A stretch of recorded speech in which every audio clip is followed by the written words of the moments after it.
sampo pagyo drashipa tuche tempe trileyar helge drolora zampe ze parache pande lamesha solvade Oma Guru Vajradhara Sumati Munisha Sane Uta Vardanya Shri Bhadra Varsa Manya Sarva Hum Hum Oma Guru Shasane Karma Uta Vardanya Shri Bhadra Varsa Manya Sarva Siddhi Hum Oma Guru Vajra Monisha Sane Karma Uta Vardanya Shri Bhadra Varsa Manya Sarva Siddhi Hum Oma Guru Vajra Sumati Monisha Sane Shri Bhadra Varsa Manya Sarva Siddhi Hum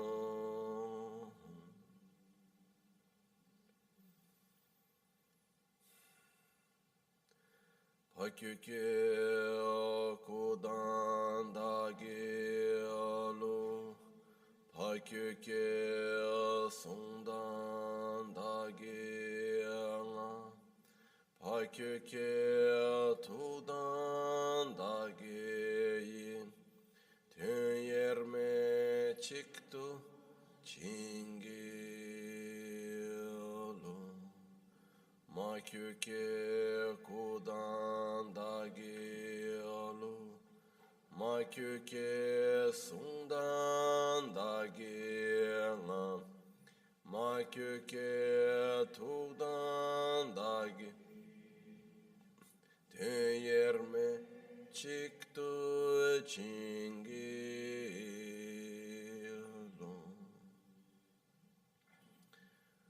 alu.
Chedan soge chanam la chancho pardo dani kyapso chi dage jinso gibe sonam ki drola pinchre sange drupar sho sange chedan soge chanam la chancho pardo dani kyapso chi dage jinso gibe sonam ki Drola pinchre sange drupar Shoa sange chedan soge chonamla Jancho pardo dani Jinso gibe sonam Drola pinchre sange drupar Shoa. In the Buddha, Dharma, and Sangha, I take refuge until enlightenment. with the practice of generosity and the other perfections, may I obtain Buddhahood for the benefit of all sentient beings.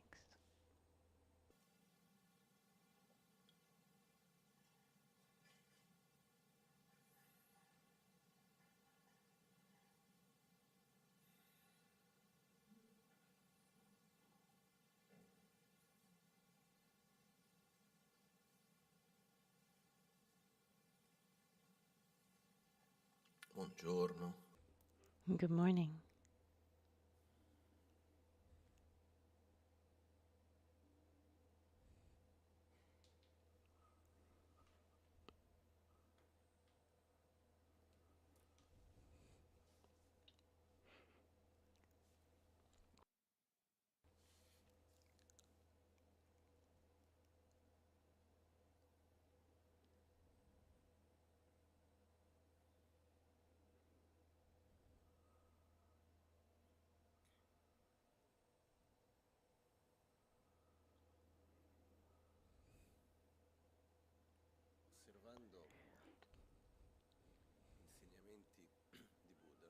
Observing Buddha's teachings, there's a part that sometimes there are like summaries of various subjects. This has helped me also, how can I say, have a view, that goes beyond that specific subject. I don't know exactly how to explain this, but among these things, there are three different approaches that Buddha showed us. If we look at the specific teachings of each one of them, maybe we're not able to see that it's actually steps and that the other ones are complementary, because Buddha taught differently in different contexts to different people. And if you take a specific teaching and you compare it to another, it might seem contradictory instead of being actually complementary, steps to the same staircase. There are three approaches that I think that are very important for all of us. Three approaches that we can all practice a little bit in one area and a little bit in others. These approaches have to do with when we have a situation that makes us suffer, a situation that we're not able to face it with harmony, with well-being. Because on one side, as it's said, that the world around us is a mirror of what we have inside. The way we live things depends on ourselves. But this can also bring a wrong understanding, where we think, oh, okay, well, the only thing that's important is how you see it. And if you're suffering for that situation, it's your fault. And so you just need to get out of that situation because you're not able to be well in that situation. I mean, the situation is neither good nor bad. It's a neutral situation, but it's not exactly like that. So the three approaches, because what happens is it's possible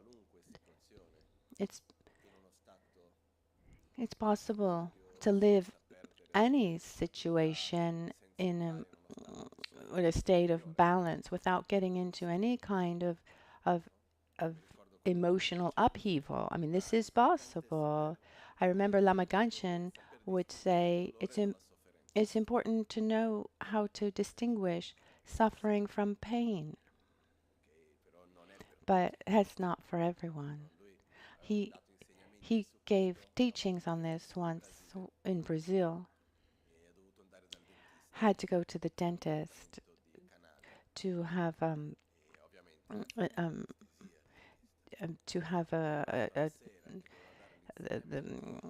the tooth no to work on the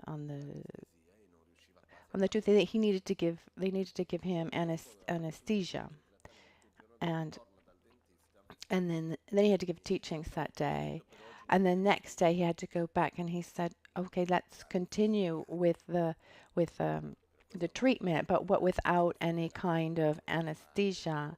And the dentist said, no, okay, if it were a cavity, maybe, but um, this is really painful. And he had Lama actually sign something, and then so he did it without giving him the anesthesia.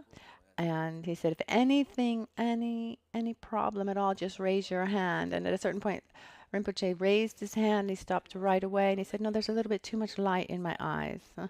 So in different occasions, I saw him talk about this. I mean, pain is one thing, but suffering is another. But I learned something else. It's important for us to respect our limits. He was having a root canal. We can't expect that we can do something if we're not ready. I would hope that one day we will be, but we need to respect where we are. I can't force myself to do something when I don't have the tools yet to face it. I've just hurt myself. It's true that it is possible to transform every situation into the path. It's true that there are stories of previous lives of Buddha who he actually able to live harmoniously situations where they were judged and actually killed for because they were wrongly accused. But we do need to respect our own limits, because if I am in a situation, the way I live that situation obviously is a reflection of who I am. No one is able to live anything independently from himself. So the way I live that situation is a mirror of my education, my experiences, my traumas, and everything I've lived up till now. There are many aspects put together through which I live that present experience. And it's clear that if that same situation, if I had an inner state that was different, then I would live that situation differently, inevitably. But in this present moment, here I am. I'm like this. So when we realize that there's a certain situation that we're not able, even putting effort into it, we're not able to live it differently. For example, if someone gets angry and one realizes that even every time that one is in that situation, one gets angry, even knowing that that's not a good reaction, one doesn't want to get angry, but in front of that situation, one gets angry. The first approach here is to create distance from the object. I recognize, without blaming anyone, without pointing the finger, I realize that today I don't have the ability to live that situation in a harmonious way. In that situation, inevitably, I always end up getting angry and sad, or whatever the reaction is. So in that case, the first approach is to create distance. But there's an important point here.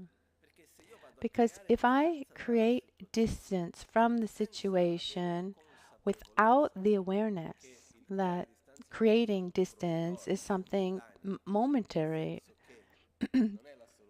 in the sense that it's not the ultimate solution, because when I create distance from the situation and I don't take care of what's inside of me, sooner or later that situation is going to repeat itself in different forms and different times. But when we when we need to, let's say, let's call it work on ourselves, is when we're in a more secure, a cure environment, when we're not faced with that situation that we find too difficult. So if I move away from that object, the object of aversion, of attraction, of jealousy, of fear, or that object of arrogance, the object of miserliness, if I move away from that object and I don't begin an inner process of awareness, etc., then probably what will happen is, as long as I'm away from that object, that emotion won't come out. And it might seem like I'm fine, but the day I encounter that object, boom, I I jump on top of it, I kill it. I mean, it depends on whether it's an object of desire or an object of of aversion. Oh, I can't, I move away, I move away, I move away. But inside, mhm, uh, you know, but without working on myself, the day I see it, then boom. So there's that first approach of momentarily moving away from the object, giving space without victimizing ourselves and without blaming others. That's important because our tendency is I move away, I victimize myself, and then I also blame others. Instead, I move away because I recognize that I have a limit. I respect my limit, and then I I try to not victimize myself, but I realize that situation is not good for me. So theoretically, it seems really easy. Why can't we just move away from what's harmful to us?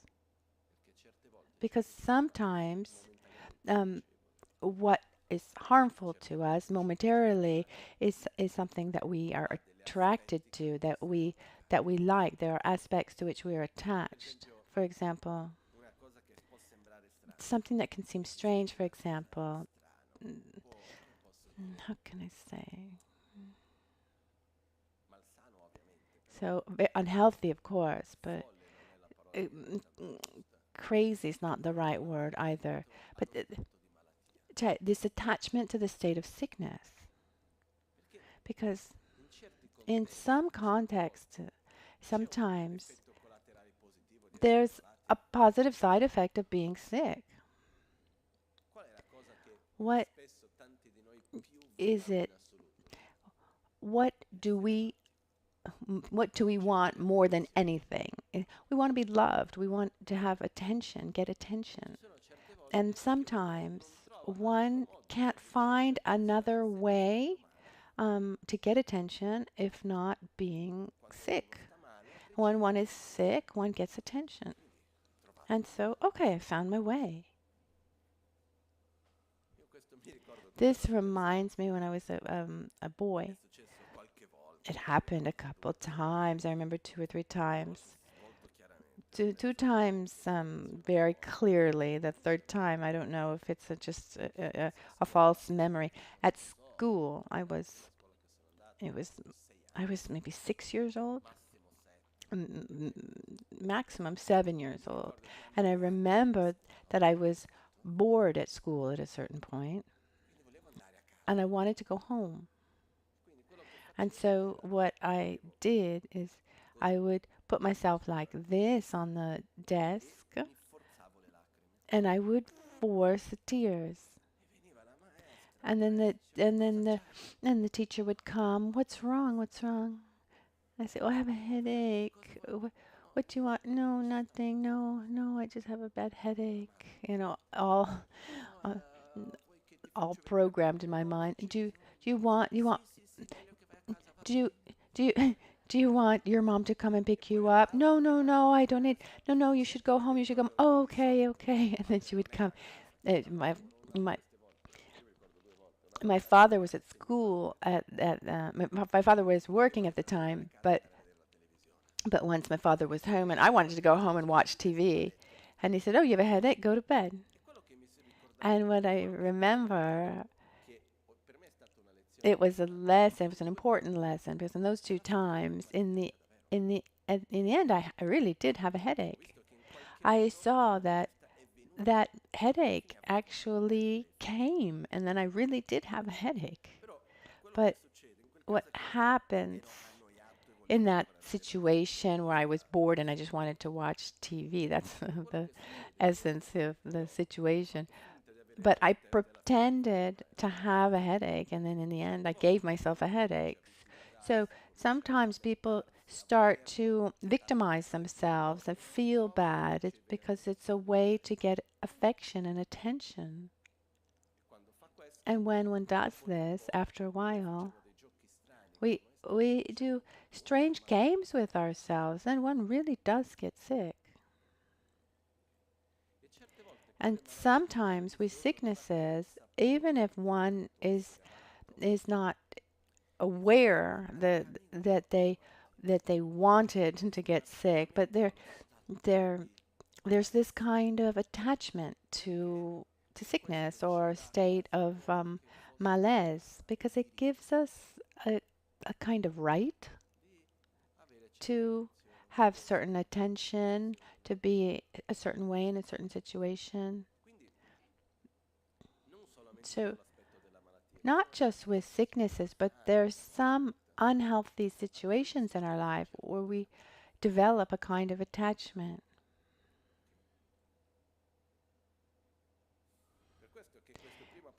That's why this first approach that seems so easy, there's a situation that I don't live well, and at the same time, I'm not able to transform it and to live the situation well. So it's not changing the situation that we transform the situation. You know, you don't transform the situation by transforming the glass into a rabbit. No, I can use transforming the situation is using the glass of water to drink or to water the plants or to throw it at somebody.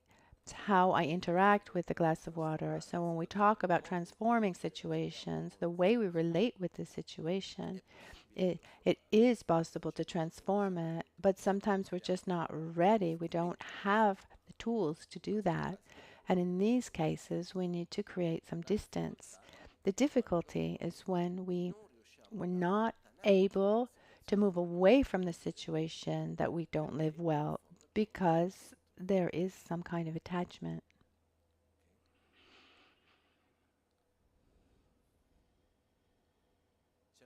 Sometimes, actually, it seems almost, it seems harsh to say it like this, but I help you.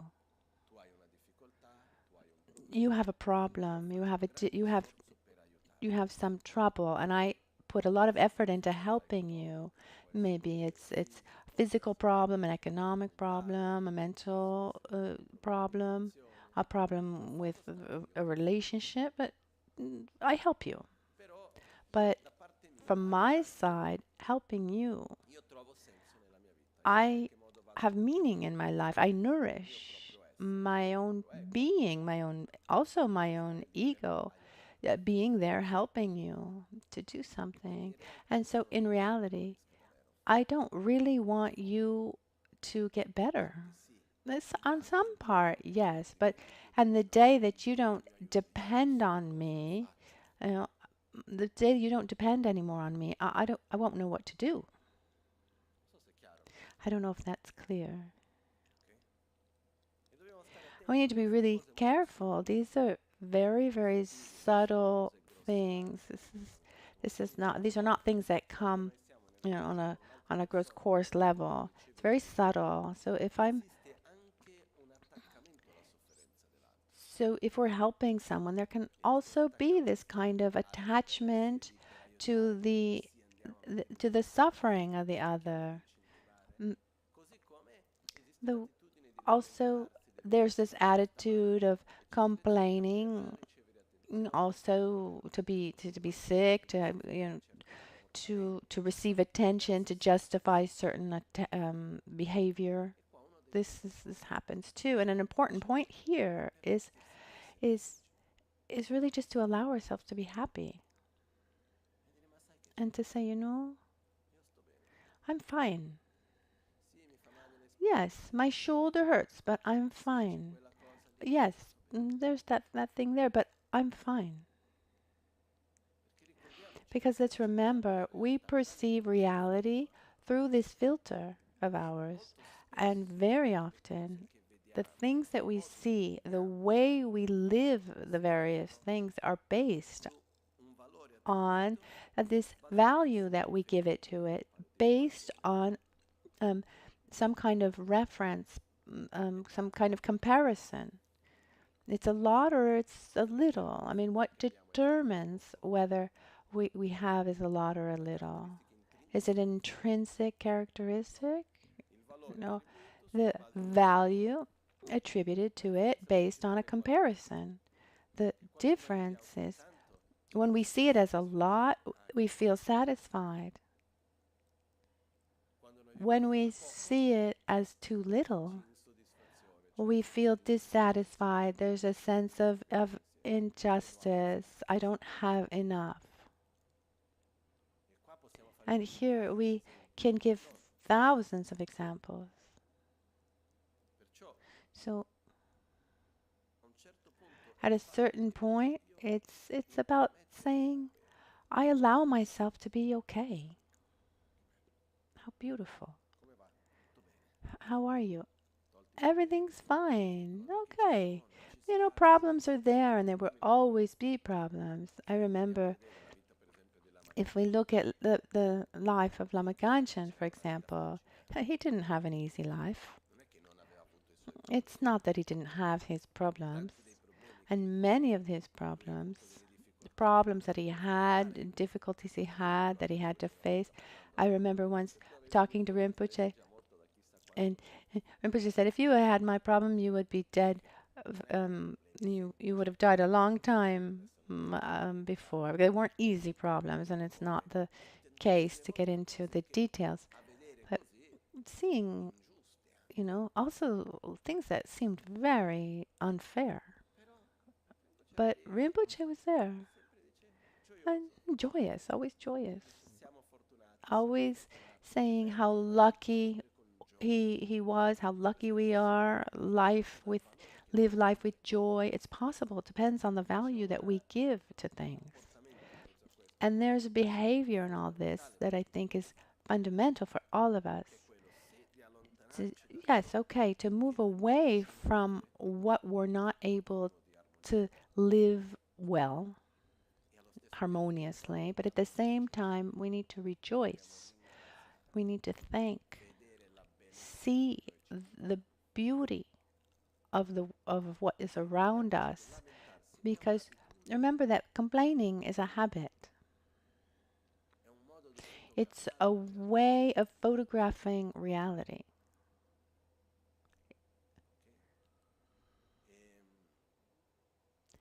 It's a snapshot. Even when I see, okay, I'll take a little, do it differently. When we talk about someone, a person, has it ever happened that someone has manipulated you in the sense that the person tells us one thing or another, just shapes reality in one way or another, trying to, following his own agenda, his own attractions, his own and aversions. I mean, it happens. What would be rare is to not be manipulated. Why? Because naturally, we have our attractions, our aversions, our worldview. And what happens is when we talk to someone, or better, if we have to tell someone, if we need to comment on someone else, and this other person is someone that we love and for whom we have a lot of attraction. And this person did something that we think did something wrong.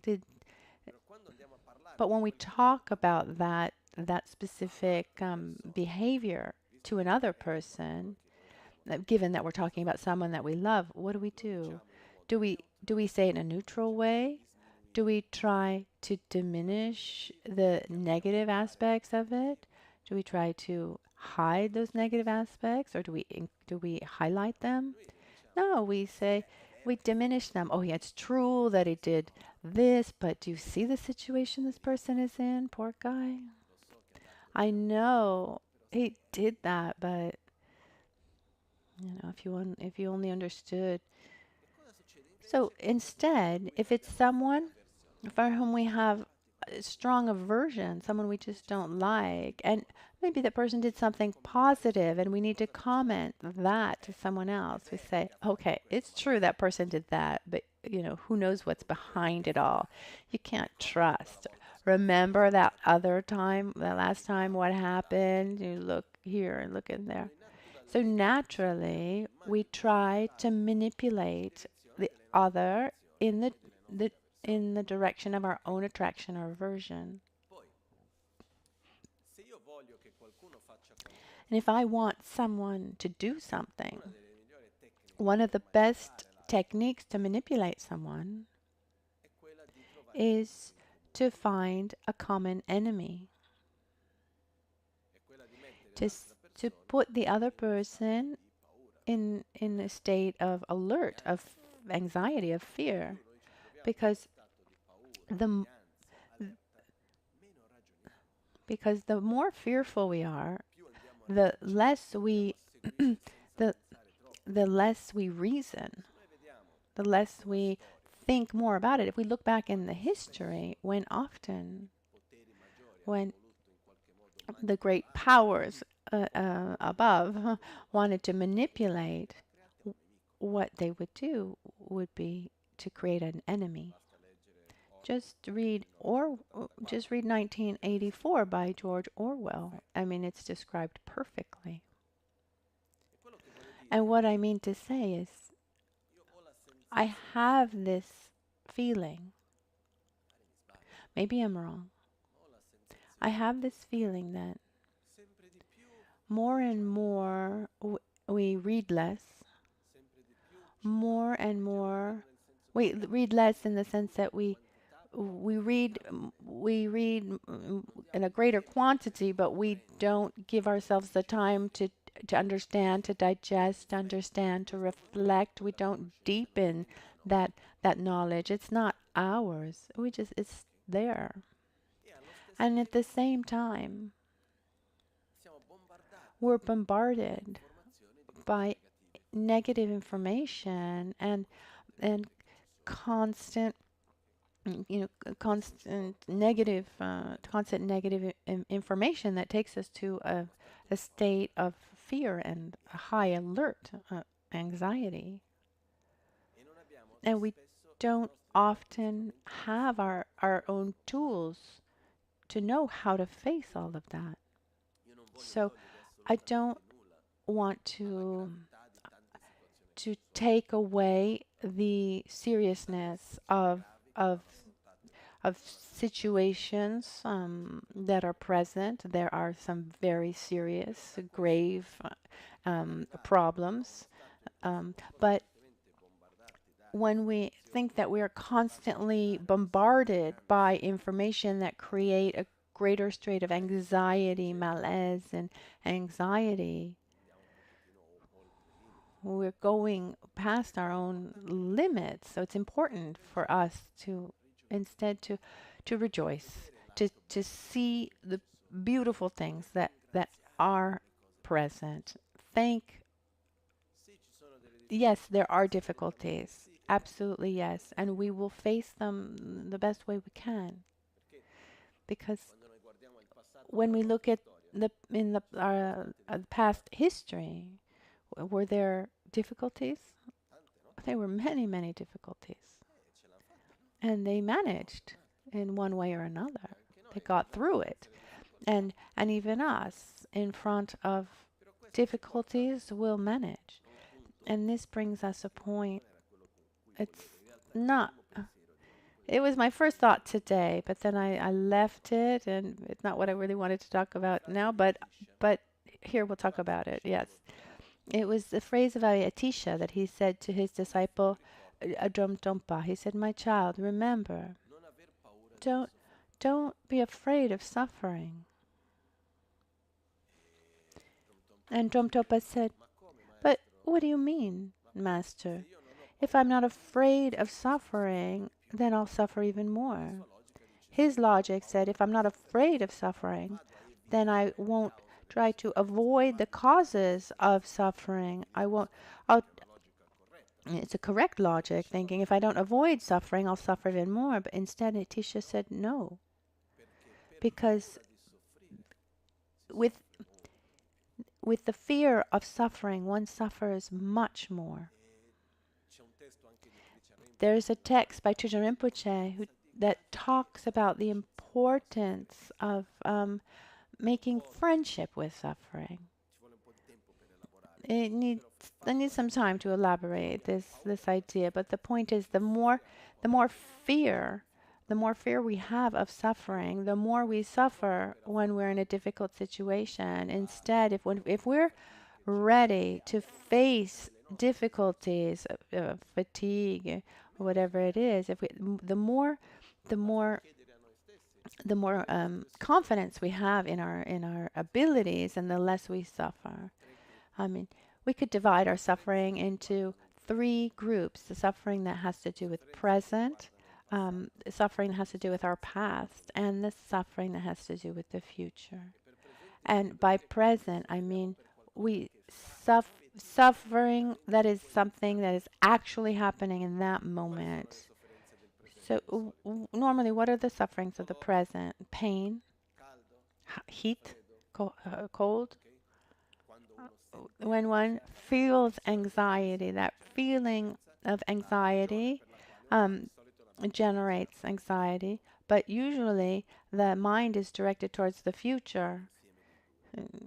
So it can be both in that case. But when we suffer, when that object of suffering, has to do with the past, the present, and the future, what's of these three, what's there the least? The present moment. We spend much more time re-suffering the past and pre-suffering the future than we do actually suffering the present moment. If we were to divide suffering into three types: pre-suffering, suffering, and re-suffering, suffering itself is very little. Also, because we live in times where if we have pain, we have something to take away our our our our pain. If we're hungry, we eat. If we're cold, we put on a sweater or we turn on the heat. But here we are with our mind looking back at the past, imagining the future. And what helps us here in tremendously is when we're not afraid of difficulties. When we know that when we can say there will be difficulties, but I have the tools to face them and I prepare myself accordingly. There won't, there will be. It's part of life. It's normal. Winter's coming. It'll be cold. I really hope it will be. Not that I like the cold. If if I think about my own feeling of pleasure, then I would be happy with 15 degrees all year long. But or maybe even even 30, 35 when you're on the beach, and sometimes a little bit of cold is good too. Luckily, we have four seasons. Um, but here we are. Winter's coming. It will be cold. It'll be cold. Like that time I was in Tibet and I went to my master very early in the morning. I think it was like it was, and it was snowing in Shigatse, which is very rare because normally it's very dry. But that morning it was snowing, and I went for teachings, and it was so cold. We were at 4,000 meters, and I don't know if it was the the the dampness that normally wasn't there. But I remember I was in bed, and I had four covers over me, two pashminas, and I was just shaking. Then I had to put on two sets of socks and and sweaters, and at a certain point I was able to sleep. And so that the next morning early I went to receive teachings from my master, and I was very cold. I got there, and I see this young boy who was a disciple of my master, and he lived in um, so he lived in this in this room. My master lived in the room that all the abbots of the past of Tashilumpo. This is the monastery of Tashilumpo where he lived, and outside the room there was this little hallway, and they had closed a little part of the hallway with some wallboard, and there was no insulation, and inside there was a boy, an attendant who lived there, and I was there waiting for my master that morning, and I saw him, and I said, and it wasn't actually winter time yet. The, the winter in Tibet is February. And I said, in the wintertime, aren't you cold? I said to this boy. And he looked at me as if I had asked the stupidest question in the world. And he said, it's cold in the winter. He said, winter? It's cold. And I understood something.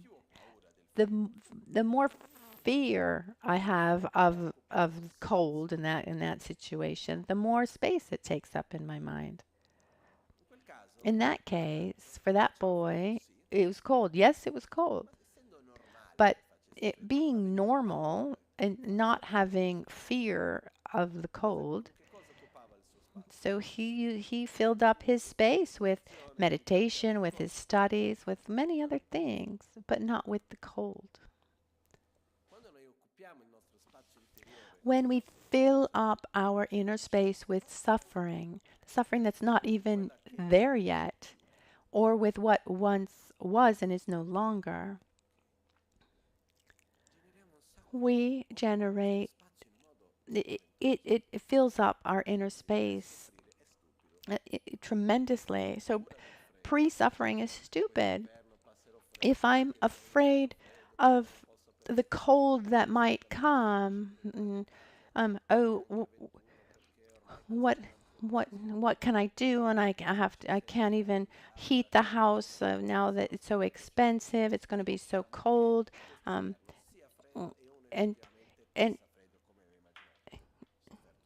and if actually it is as cold as one fears, then one has suffered twice: the pre-suffering and the actual suffering. And instead we say, okay, I'm preparing myself for what's going to happen, and things pass. So luckily spring comes. We're talking about a few months. We don't live in Siberia here. What I mean to say is, the more weight we give to the problem, the heavier the problem becomes. The more weight we give to suffering, the heavier that suffering becomes. We need to face it. We need to look for solutions, but we need to allow ourselves to be fine without giving too much importance, too much weight to things. Because when we talk about the placebo effect, for example, the fact that I believe that something is good for me and that thing actually it is good for me, becomes good for me. It's just a real thing. But but let's not forget the nocebo effect. If I think something's bad for me, then that thing actually becomes harmful to me. So if I'm afraid of doing this and I'm afraid of doing this and I'm careful here because that's going to hurt me and this is going to hurt me and this is harmful, and I get into a state of anxiety, and then one ends up really being sick, not being well. Instead, yes, we need to move away from situations that we're not able to live in a healthy way. But inevitably, there will be situations that are difficult in life.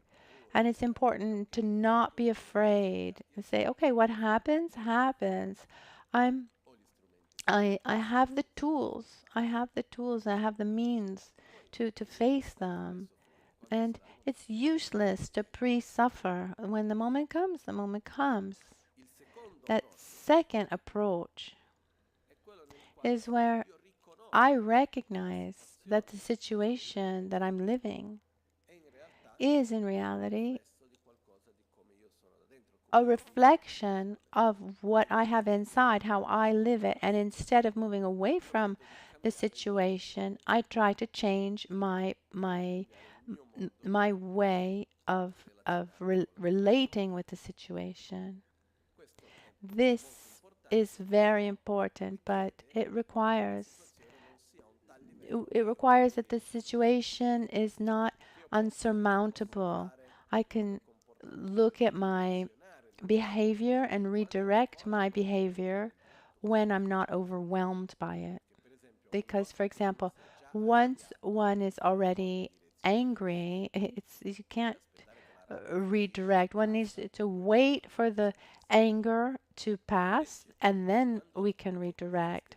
But instead, when there's that moment where that emotion or that behavior, that habit is not completely there, is ready to manifest itself, but one has the awareness that it's coming, at that point, one can direct oneself and say, I need to be careful. I'm going to apply the antidote. I try to be patient. I try have more awareness. I'm not going to allow myself to go in that direction. And I do what I can to act differently.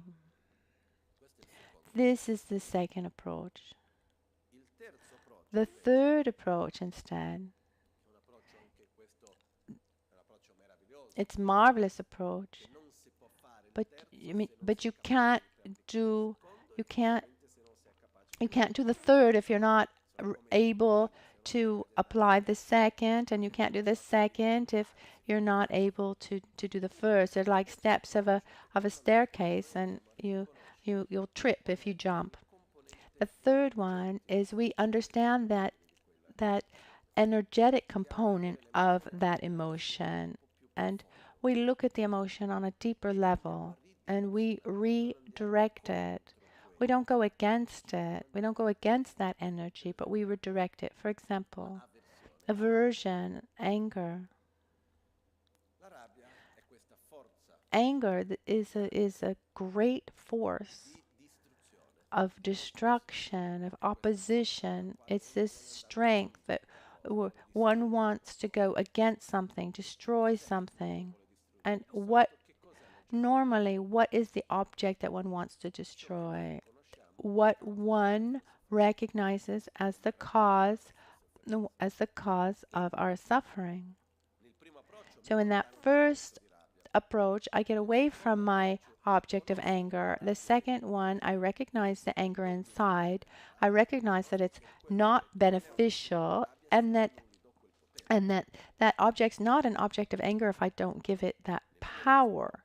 In that third approach, I recognize I I I gather up this strength inside of me and I redirect it. Because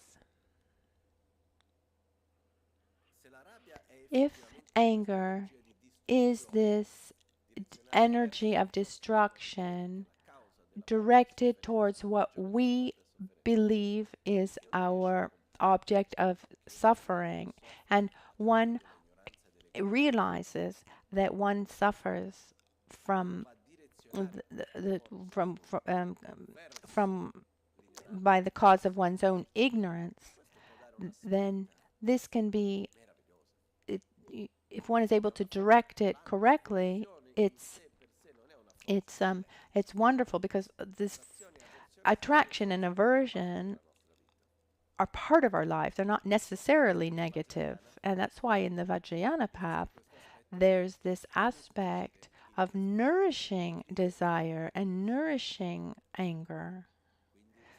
They're not as an emotion of of not being there with this infinite grasping that we can't let go, but this strength, this energy that we have inside. And he has more, if someone has, he who has a lot of desire has to go against that that force, that would be very difficult. Um, um, so if you want someone would say, oh, I want to do that, that's wonderful, but it doesn't work right away. First we need to stay away from the object, and then and then recognize that second path. No, redirecting energy of aversion or of attraction. One needs to have a certain level of control, and that's why this third approach, it's called Sherden Lamker, or Ducha Lamker, which is transforming desire, attachment in the path, or transforming anger in the path. And one might think, oh, I should, the more desire I cultivate, the more I'm practicing. No. The starting point to be able to transform this emotion into the path is having a minimum amount of control and not be overwhelmed, not let oneself be overwhelmed or overrun by this emotion. And this energy of desire is the energy of going towards something. And one realizes that what really is good for us is not the physical pleasure or power or wealth, but it's a state of balance, of peace, inner peace. So one directs one's desire towards that. And for aversion, one takes that force of aversion. Okay, I can't keep fooling myself. I take this strength and I oppose my own selfishness, my own ignorance. And this is the most powerful approach, but requires preparation. And all of this, to conclude, is based on a fertile soil foundation that allows us to build everything else, which is a deep sense of love towards ourselves. And in loving ourselves, it's about having clarity about what we want, having clarity about what is good for me and what is bad for me. And based on that, I say, I love myself. And so what's beneficial, what's beneficial for me, I want to cultivate. And what's bad for me, I want to avoid. Because something that we do every once in a while that doesn't work well is we have this view we have this limited view to the immediate to this limited immediate future, and or immediate present, and we develop attraction to what is pleasurable and aversion towards what is displeasurable. And even if it's good for us, then we have aversion, like medicine with a bad taste, or the treatment that doesn't feel good. We want that we want to avoid that. It's stupid, but we do it instead. What is short term? Um,